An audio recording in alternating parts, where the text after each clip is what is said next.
It is Saturday, the 17th of April 2021, and this week I had my first haircut in 3.5 months. Imagine that. Our Stasi, Gulag, Commandant overlords decreed that we can go and get our haircut. They're so good to us. Well, this week also marked the first year anniversary of my famous in-car rant. This was 14th of April 2020, where I just got back from the town centre, and I was appalled at what I was seeing, the behaviour of the zombified masses that early on in the scamdemic. And I knew this whole thing to be a scamdemic from day one. Not saying there's anything special about me, it's just that I've been researching this shit for a very long time, about 11 years. And when you've been doing it that long, you get to know the methods, you get to know the tactics, you get to spot all the signs and all the clues and all the indicators of a psyop. And I knew this to be the case from day one. So I put out that video very early on in the narrative, and it really put me on the map. A lot of people discovered my work off the back of that video. I had a lot of email correspondence, and people were saying, oh, we've just come across you from your video. Oh, I see you got a couple of books out. You've been researching the music industry for the last 11 years and putting out seminars and bloody podcasts and stuff. So it really did get me a lot of recognition, and my YouTube subscriber list went from 9,000 to 54,000 in the space of a year, largely off the back of that video. So I thought it'd be fun to mark the first year anniversary by doing this video in the car. So here we are. I'm rocking a Volvo these days. The BMW that I did have gave up the ghost just before Christmas after 17 years of good service and about 368,000 miles on the clock.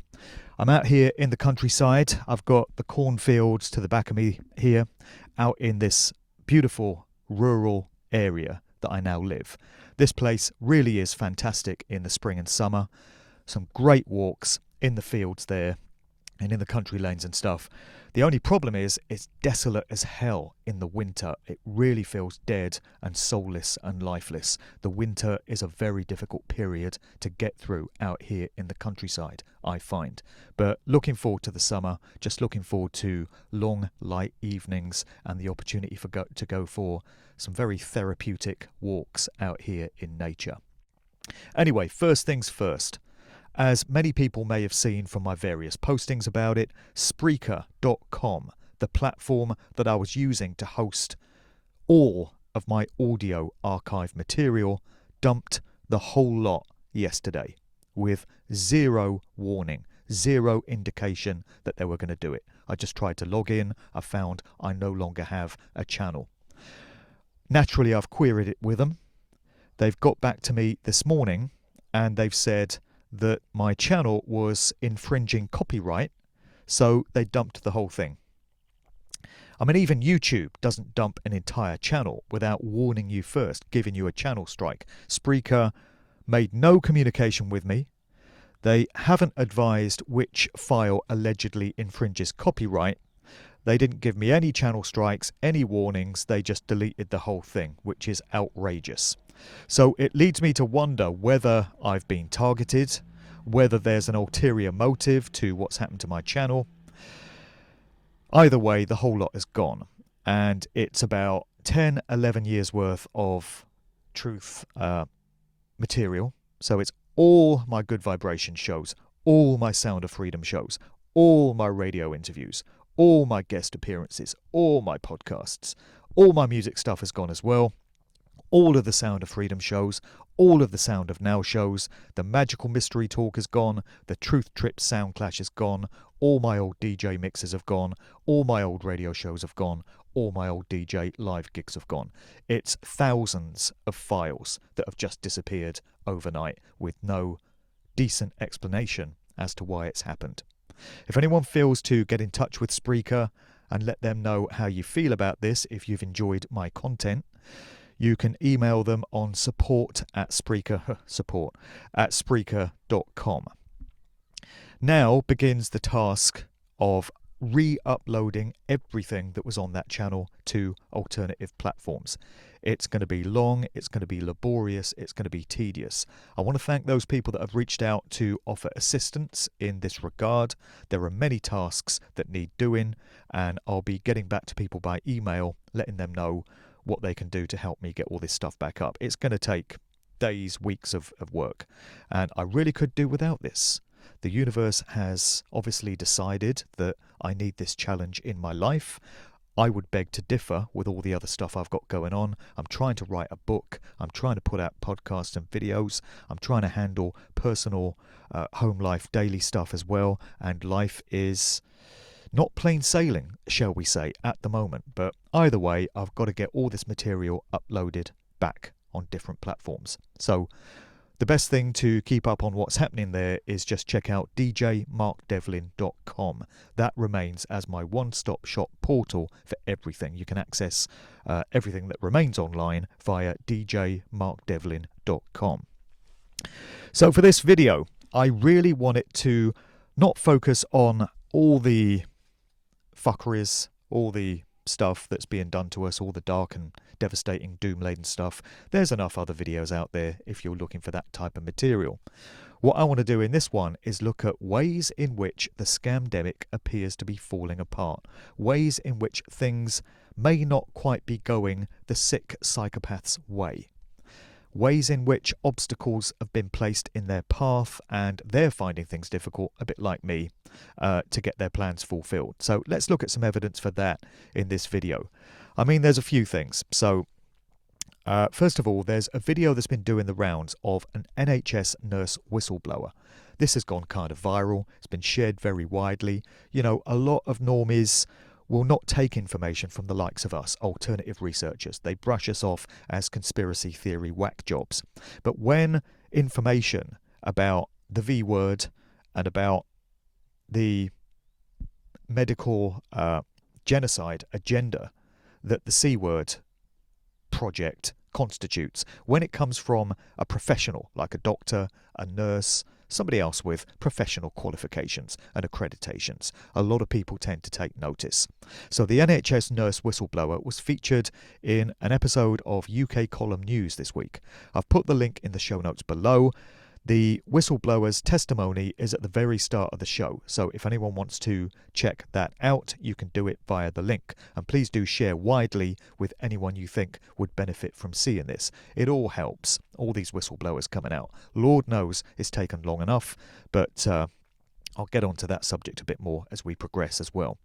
Michael O'Byrnesea's case against Hancock, Whitty, Vallance and Ferguson. I put out the Good Vibration show with Michael just the other week detailing what that's all about. He sent me a text this week saying that things are progressing. There's different, procedures that have to take place, but he's happy with the way it's all going, and he says we should expect some fireworks soon. So keeping my fingers crossed and holding out a lot of hope for that going somewhere and really making a difference. There was an article in the Metro newspaper this week about the gallows dodger, Boris Johnson, and it described him as a creeping dictator. And it said we need to stop him in his tracks. So does this indicate the mainstream media making a bit of a swerve, making a bit of a turn in the way it's covering this whole narrative? We haven't really seen stories like this in the mainstream up to now. Hopefully that's a good sign. Hopefully it's not part of some wider nefarious agenda. Many will doubtless claim that it is. Turkish TV. Now, people might remember last year I put out an excerpt from Turkish mainstream TV news talking about, incredibly, the A-word agenda. I won't say it in case the AI bots are doing word recognition on these videos, but the A-word, if you've been looking into trafficking, shall we say, and what's going on with children, then you will know what I mean by the A word, a very deep, dark and devastating subject. So that was last year, and Turkish TV incredibly covered this, and it put up some celebrities, some famous people, including Phil the Greek. It's actually the day of Phil the Greek's funeral today at 3 p.m. and allegedly football matches are stopping, and in town centres and shopping malls and such, people are being coerced into observing 2 minutes silence. I personally will be opening the windows and playing some very loud music at 3 p.m. So Phil the Greek was included in the celebrities and famous people that this Turkish broadcast put up, accusing of being involved in the A-word agenda. Isn't that something on mainstream TV? Well, just this week we've had Turkish TV again. Sounds like Turkey's the place to be if you want to get some truth out of your mainstream media. They broadcast a bulletin concerning the Evergreen containers. So there's been a lot of speculation, a lot of talk about this Evergreen ship, tanker ship, that is stranded in the Suez Canal. And people have asked, was that done deliberately? Is this some kind of sign or indicator to those in the know? And what's in those containers? Lots of talk about that, people wondering what it could be all about. Turkish TV had a lot to say about what's in those containers. It's talking about the climate change scam, which is the next big psyop lined up after the C word thing. We've already seen signs of that being shuffled into place. They're also talking about Bill Gates and his involvement in this coming agenda. It's linked to 5G transmitters. It's linked to further bioweapons allegedly about to be unleashed. Even Bill Gates's synthetic meat agenda, this stuff that he's producing and is funding, is involved in that. If people want to hear, or at least read, what Turkish TV had to say about all of this, the link to it is in the show notes below. It's via somebody's Instagram account. It's in Turkish, but there are English subtitles so you can follow along. Incredible that that's made the mainstream, in my view. I put out the podcast with Dolores Cahill just last week. That's had a really good reception. People really seem to have been inspired and uplifted by some of the things that Dolores had to say. If you want to catch up with that, if you haven't seen it already, it remains on my YouTube. Incredibly, I've not been deplatformed from YouTube just yet. My channel does survive. If it does ever get taken down, all my videos are over on Library, or Odyssey as it's known now, and I've started uploading them to BitChute as well. So there's a plan B in place for my video output at least. It's just the audio stuff that I'm concerned with. So there's some good things that we can feel positive about, maybe, in terms of the tide hopefully starting to change. And I really think personally that there would have been a lot of people on an establishment level. So I'm talking about politicians, I'm talking about maybe some police chiefs, maybe some people involved in the judiciary, maybe some people involved in the mainstream media, who would have been given a little nod, a little heads up at the start of this scamdemic to let them know it's coming. But personally, I think a lot of these people would not have been clued in on what the full agenda was, or how long it was intended to be dragged out. And I'm sure many of them at a lower level will be quite surprised and dismayed that over a year later we're still suffering under these ridiculous restrictions and all this lockdown bullshit. I'm sure many of them weren't told that they would still be living this way and there would still be these restrictions on the movement of themselves and their families. So I have to hope that a few of them are starting to get a bit pissed off, they're starting to get a bit bewildered, and they're starting to ask some questions, and maybe they're starting to push back against some of these measures. It's my hope that a lot of that is going on. I really do feel that there are going to be those who weren't given the full picture. And God knows it's taken them long enough to start to wake up. But I think things are starting to move in that direction. I'm seeing some indications of it.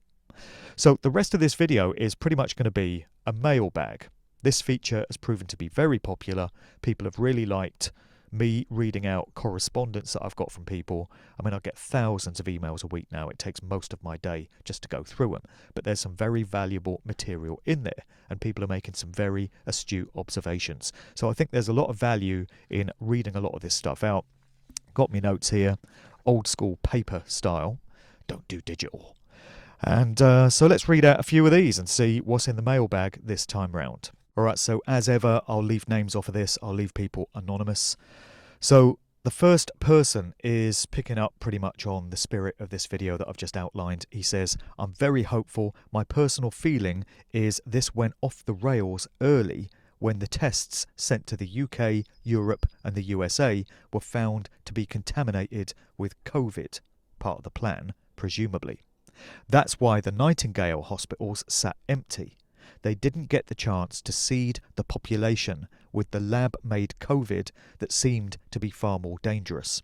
They were left with no choice but to use the flu and dodgy tests." Interesting viewpoint. Someone else says, "Two things have struck me in the last 12 months. Firstly, the number of people out there who are awake to some extent or other, which is extremely encouraging. Secondly, the number of people who have told me they've taken the vax simply as a route out of lockdown and getting their 2 weeks all-inclusive on the Costa del Pleb, via Ryanair, presumably. In other words, playing Russian roulette with their health in return for some respite. Now, if lockdown 3 does come along and scupper their holiday plans, I feel this would be the last straw for many. In many ways, this is exactly what I hope will happen, because many of these people are the ones who know something's not right, but perhaps can't bring themselves to go digging because they're afraid of what they might find. These are the ones that you, I, and many others are trying to reach." Got a plane up there. Who knows what it's up to? Surveillance, maybe. Might be coming through on the recording. Get a lot of these out here, actually. Going back to the email, "No point preaching to the converted or to those who believe every word the mainstream media says, because they're beyond redemption in my view. But I am convinced that there is a sizable chunk of society in the middle ground and in sufficient numbers to turn the tide if enough of them get the message. For this reason, I remain positive." The next email might seem a bit doomy, but, the guy makes a good point, and it's all relevant. He says, "If anybody is still naive enough to think that the gallows dodger, Boris Johnson and co are in charge here, remember that Gates declared that mass vaccination and passports would be a requirement right from the start. And let's be very clear, the government has not suddenly warmed to the idea. This has been the plan all along." Exactly. They've just waited until they consider the public to be sufficiently ground down and sick to the back teeth of C-word restrictions to announce it. Initially, it seems passports will be required for sports events, nightclubs, festivals, theatres, cinemas and concerts. It's no accident that these are the activities that people actually enjoy. Yeah, I've been saying for months that what we're witnessing is a war on joy, which is the real reason why they, along with holidays, were taken away in the first place, so we could be blackmailed into accepting experimental V-words, digital IDs and passports in exchange for their return. So what is the answer? Once again, total non-compliance. If everybody had refused to lock down last March, refused to wear face coverings in June, this would have been long over. They cannot force 66 million people to do anything. They're totally dependent on our compliance, upon people policing each other. Every conspiracy has come true simply because there's been no real pushback from the majority of the public. So now we need to mass boycott all events that require these passports, bar none. No exceptions, no matter how much you wish to attend an event. Like pubs, these industries will soon push back against the government when their trade is non-existent. These trial events must be a complete and utter failure. And there's word from the No More Lockdowns organisation, headed up by David Clues, who I'm going to be chatting to on a Good Vibrations episode very soon. There's word from his organisation that many of these trial events are falling flat on their face, and many of the venues that agreed to take part in these V-word trials are having second thoughts and going back on those decisions, which again is a great thing to see. This person finishes off, but if you accept these passports just because you want to go to a football match, the cinema, a nightclub and so on, then when this dystopian future becomes a reality, you really only have yourselves to blame. Somebody else states, just listening to your We Are at War video and you mentioned stupid things in Tesco. Indeed. Thought you might like to see what I posted in the Stand in the Park group. Stand in the Park has really taken off. That's a hugely successful operation. Sunday mornings, people in parks all around the country getting together, enjoying some fellowship, some camaraderie, putting out some information to passers-by, and just standing in unity with each other, which is exactly what we need. Anyway, I thought you might like to mention this simple action that we can all do in one of your videos, this person says. I work part-time in retail and I'd like to share something that may have a positive impact upon our experiences of food shopping if enough of us participate. I know that the store I work for aims for as many customer survey scores of at least 9 out of 10 as possible. We're getting this all the time now from organisations, aren't we? Coercing us into ranking them, giving them a score, giving them some feedback. And I think this is all about entraining the artificial intelligence algorithms to bring together all this information and assess what people are thinking out there, what the public mood and sentiment is. That's what it'll all be about, which is why every operation going is asking for customer feedback. Anyway, anything lower than 9 out of 10 seems to impact upon their stats when compared to other stores in the region. Bearing this in mind, and having had a soul-destroying short visit to Tesco recently, I know the feeling, I've now resolved to fill in as many online customer surveys that I can make time for. I never give high scores, and when giving details of why I've given the score, I will use statements such as, I do not feel safe in your store because of all the hazardous chemicals being sprayed around, and those that may be contained in your hand sanitizers. I fail to understand why you're putting out messages on your tannoy to remind people to socially distance and wear a mask when we've been bombarded with this information for over a year. And I feel sorry for your staff that have to listen to this continuously for the duration of their shift. You need to remind your staff and customers that although people may look okay, they may have a genuine hidden disability which exempts them from wearing a face covering. My shopping trip was made unbearable due to the telling look I received at the checkout, for example. During a recent visit to my local Tesco, I noticed they weren't making any safety announcements. Wouldn't it be good to think that maybe the store manager had taken my comments on board? I'm sure if enough customers on this page start doing this, we may see the retailers less complicit in their incessant pushing of government propaganda. I also want to get into just why it is that there are a few of us, the chosen few it seems, that are able to see so clearly the mind games and the psychological operations that are being played against us. As I said at the start, I've known this was a scam from day one. Many others have. But we still represent only a small proportion of the overall population. I mean, I don't know what percentage we're at.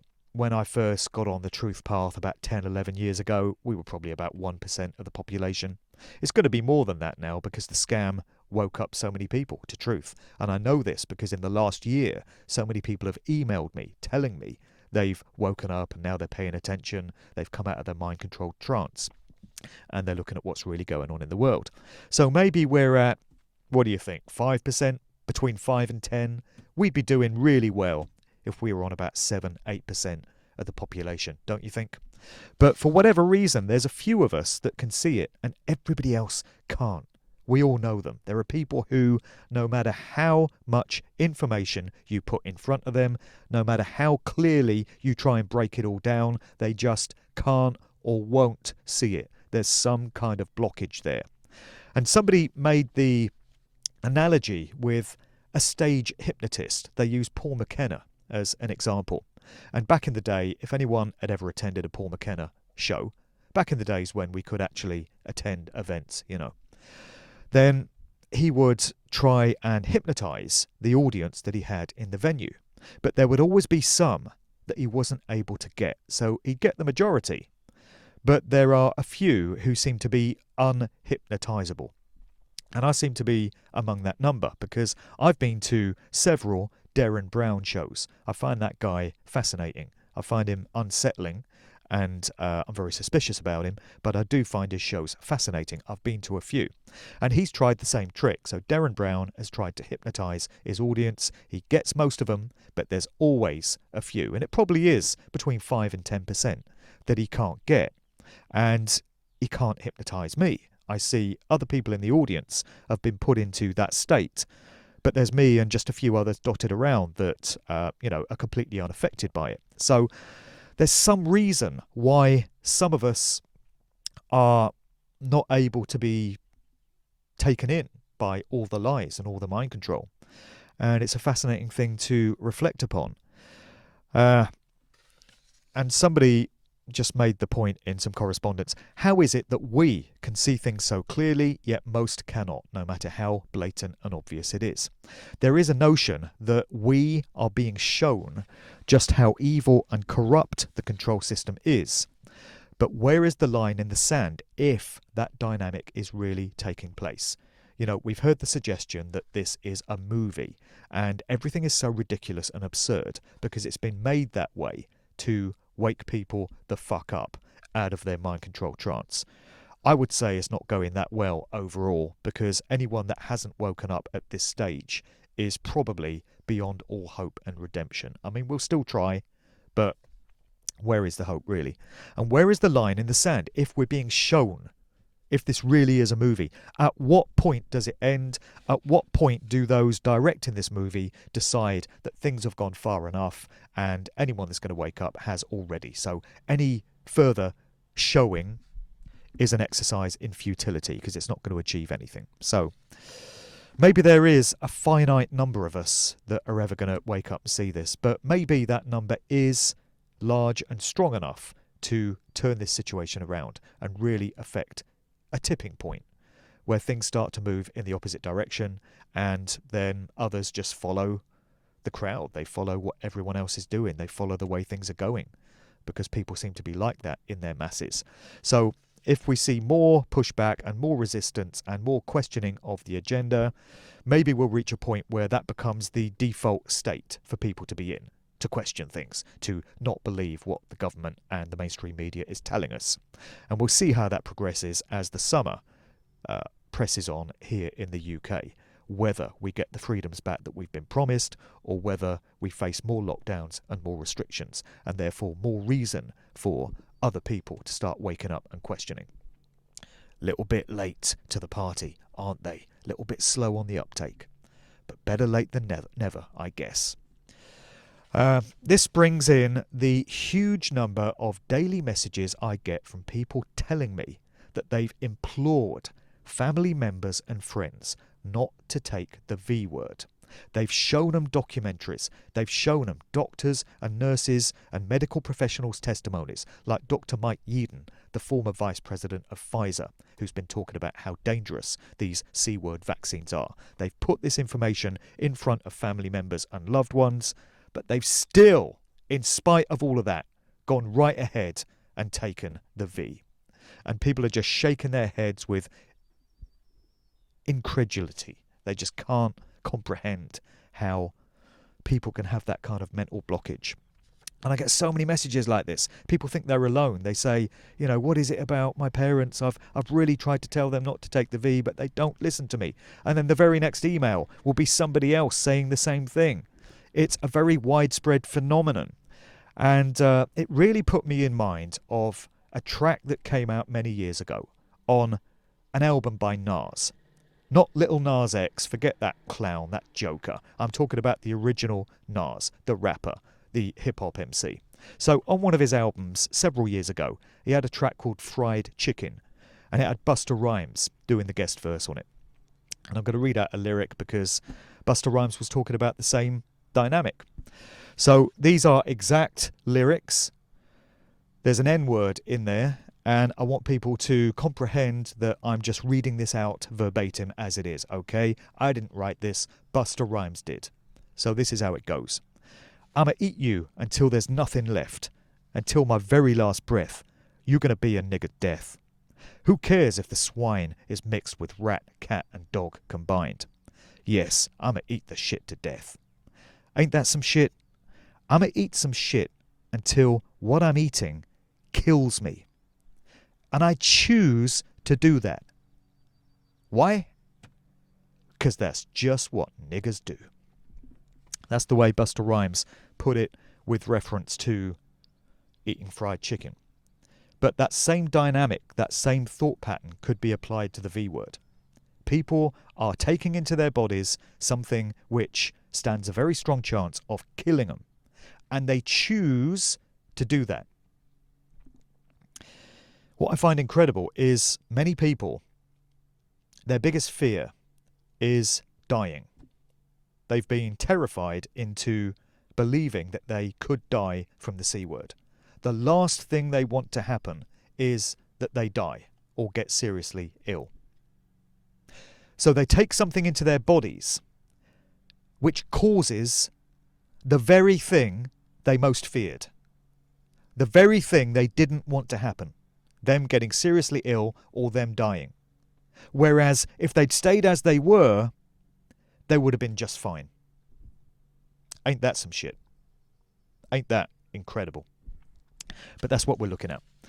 Okay, moving on. Somebody talking about how they, the so-called elites, who Mark Pacio once described as the elites of the sludge that gathers in the bottom of a trash can. That's what they're the elites of. That's where they belong. Anyway, them and their karmic undoing. This person says, they were given free will and they had the choice to leave politics and have nothing to do with this scam. So yes, they've accrued a large karmic debt. We know they delude themselves and that as long as they tell us the plan, they escape karma, or so they think. That's like saying they can cheat the creator. Not a good idea. Their arrogance and their audacity will be their undoing. Their perception of us is based on our ancestors, who through no fault of their own were illiterate in most cases and didn't even have access to running water and things we take for granted. The elites saw them as stupid and worthless, and they still view us the same way today.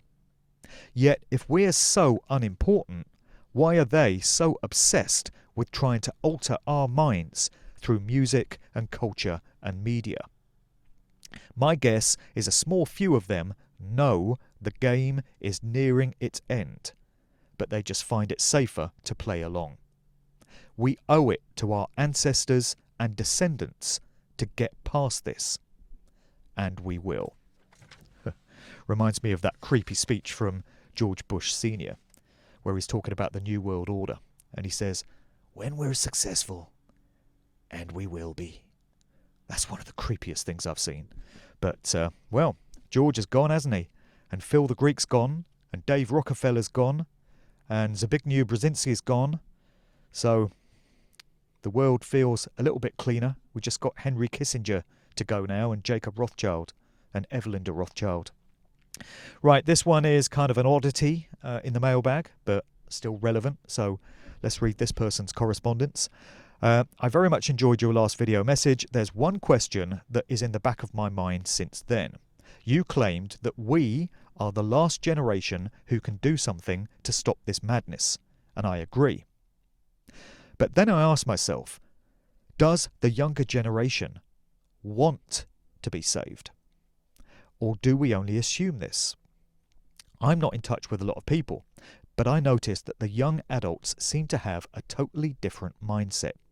At least two of my nieces, both in their 30s, got the jab, and they wanted it. The neighbour's daughter, who was studying at the university, has moved back into her mother's house more than 2 years ago, and her life consists of, well, being at home, walking the dog, and waiting for the results of her final exams. Most likely she's past them by now, and I guess there's no way she will get a job as a lawyer in the current situation. She's at home all the time. At some point, I ask her if she is not bored out of her mind in this god-forsaken village. A bit like this place in the winter.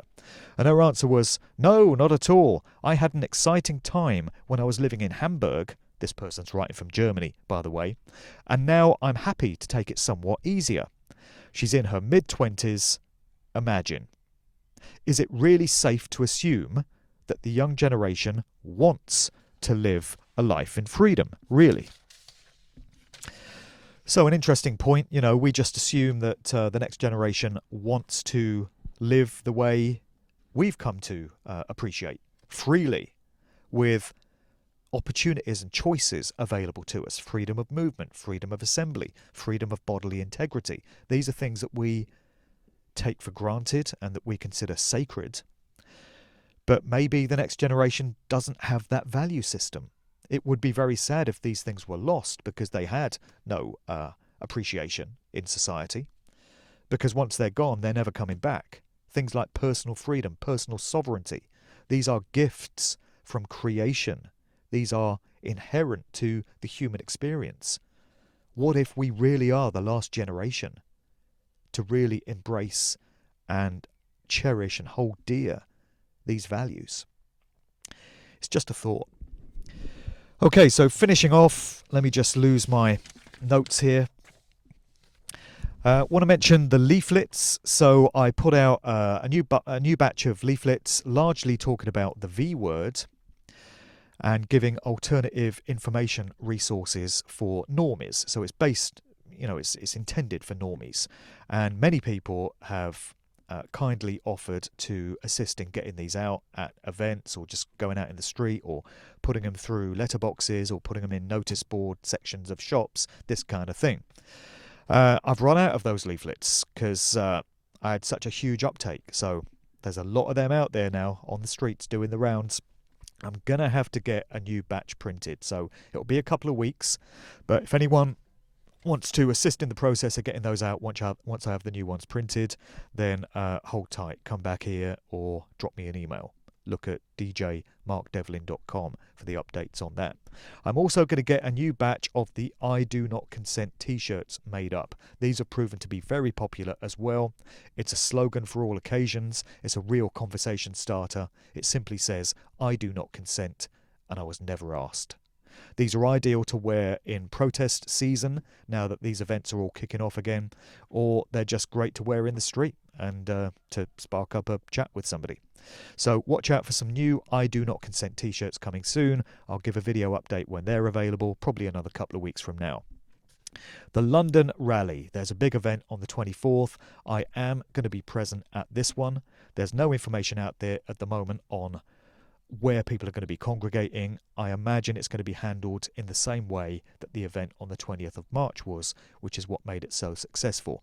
Little pockets of gatherings here and there would then converge on the same place, unannounced in advance, so that the police do not get the opportunity to go and infiltrate and break the whole thing up right from the start. It's rather like the old acid house raves used to be organised back in the day, where you'd have to phone a number 24 hours before it started to find the remote, obscure location where it's happening. So I'm very encouraged by reports of how the 20th of March event went. I chose not to be at that one because I thought it was going to be a setup. I thought it was going to be an excuse for the police to unleash violence on peaceful protesters. Don't know how the event's going to go on Saturday 24th of April, but either way I'm going to be there, and I know many friends that will be as well, that I'll hopefully be linking up with. Good Vibrations podcast, as I mentioned, the Dolores Cahill episode has proven to be very popular. If you've not heard that yet, it is still on YouTube, link below. Up next, Mark Pacio. I was going to be chatting to him this week. We had to unfortunately postpone, but I will be talking to Mark Pacio this Monday, the 19th, and that show will be out very soon after that. Did a show with Lou Collins, getting into some of my music industry research and some of the stuff that will be going into Musical Truth 3, the book that I'm writing at the moment. So that show's out.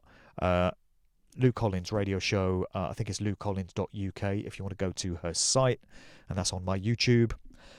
The Sound of Freedom and The Sound of Now. So these are my music shows that were deleted when Spreaker got rid of my whole audio output, but they are still available on Mixcloud. So all of these Sound of Freedom shows and The Sound of Now, the soulful uplifting house show that I do each week, the archives to that, going back many years, are still available on Mixcloud. The thing about Mixcloud is it doesn't allow you to download files. So what I'm going to have to do is upload each of these shows to an alternative platform, probably Mediafire, and then drop the download link in the show notes to the Mixcloud. So if anyone wants to download them off of or via Mixcloud rather than just streaming it, there'll be a download link available. See, this is one of the things that's going to take time. It's laborious administrative chores, but it's going to have to be done now. But basically, The Sound of Freedom and The Sound of Now are still available for listening to on Mixcloud. That's probably about it. David Clues from No More Lockdowns is going to be on the show very soon. I'm going to get that one on. What else did I want to mention? Next Friday, the 23rd of April, I'm going to be guesting live on MC Double L's show. So he streams this live, and it's a combination of music and conversation. MC Double L, good friend of mine, great dude, very switched on, doing wonderful activism down there in Bournemouth. So I'm going to be in his HQ, dropping a DJ set, a conscious music DJ set. It's going to be streamed live. Again, link in the show notes below, and then no doubt we'll be having a little chat about things. So watch out for that, live next Friday, 23rd of April. Pretty sure that's about it for now. Nice to be out here in the country. It's a beautiful sunny day. Just take these simple things for granted, the simple things in life that actually mean so much. Let's preserve those. Nobody's going to take these away from us. And maybe we are the last generation to put up any kind of fight. Are we up to the job? You bet your life we are.